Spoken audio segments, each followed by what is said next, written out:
Inspeksyon at ribbon cutting ng SKSU College of Medicine, pinangunahan ni Governor Mangudadato. Lambayong Mayor Agduma, nakikisa sa Brigada Eskwela at Brigada Pagbasa. At Votes Education, isinagawa ng Poblacion Youth Organization sa lungsod ng Tacurong. Yan ang ulo ng mga balita sa pagbabalik ng Sultan Kudarat Headliners.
Magandang araw, lalawigan ng Sultan Kudarat.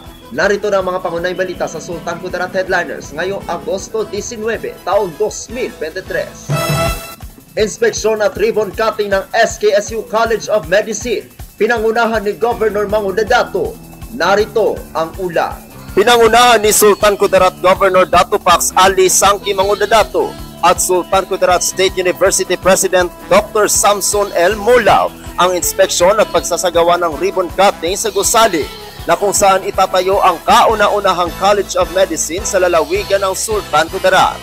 Ang naging hakbang ay upang maipresenta ang mga konkretong plano ng universidad na sumisimbolo sa layuning mas palawakin pa ang saklaw at kalidad ng edukasyong pangkalusugan at mapaghanda ang mahuhusay na mga profesional sa lalawigan. Ito ay sumasailalim sa pangarap ng bawat Sultan Kudaratenyo ng mas maganda at malusog na kinabukasan. Ako ang inyong kaibigang Apolinario 30 Valencia para sa Sultan Kudarat Headliners. Lambayong Mayor Agduma, nakikisa sa Brigada Eskwela at Brigada Pagbasa. Narito ang ulat. Suportado at nakikiisa si Lambayong Mayor Ferdinand G. Agduma sa Brigada Eskwela at Brigada Pagbasa ng lahat ng paaralan sa bayan ng Lambayong. Ayon sa alkalde, napakahalagang matutukan ng maigi, hindi lamang ang pagbubukas ng pasukan ngayong taon, kundi maging ang pagtuturo sa mga bata na matutong magbasa. Dahil ito ang magiging pundasyon hindi lamang ng kanilang magandang kinabukasan, kundi maging ng pag-angat ng bayan ng Lambayong. Ako ang inyong kaibigang Apolinario 30 Valencia para sa Sultan Kudarat Headliners. Para sa uling balita, Votes Education, isinagawa ng Poblacion Youth Organization sa lungsod ng Tacurong. May ulat ang ating kaibigang Pericles Apicus Tinyani.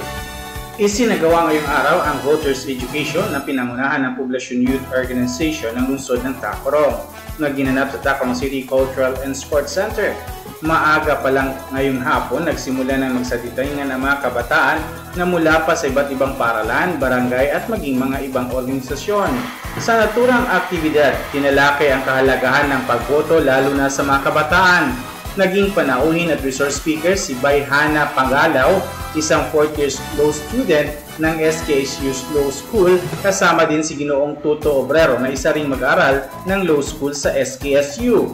Naging makabuluhan ang aktibidad dahil na rin sa mga katanungan ng mga kabataan na nagpapakita ng pagiging interesado sa darating na halalan para sa barangay at sangguniang kabataan.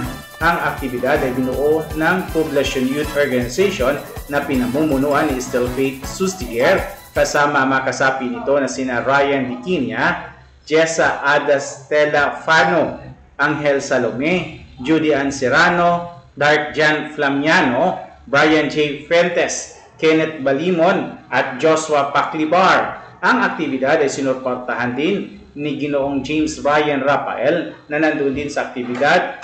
Ang mga kasamahan nito na si Lorely Daday Salome at Jane Salgado. Sinuportahan din ito ng lokal na pamahalaan ng lungsod ng Tacloban at pamahalaang panlalawigan ng Sultan Kudarat. Ako ang inyong kaibigang Perical Sabico Sinyani para sa Sultan Kudarat Headliners.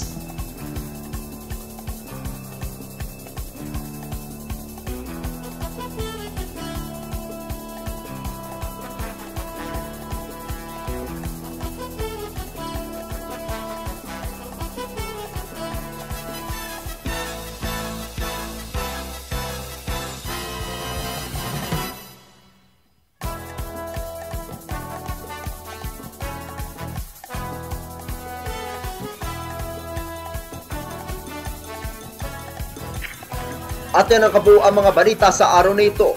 Mga balitang kailangan ninyong malaman, balitang walang kinakampihan, mga balitang totoo, mga balitang may dalang aral at inspirasyon. Ito ang Sultan Kudarat Headliners. Hanggang sa Lunes, happy weekend, maraming salamat at magandang araw, kaibigan.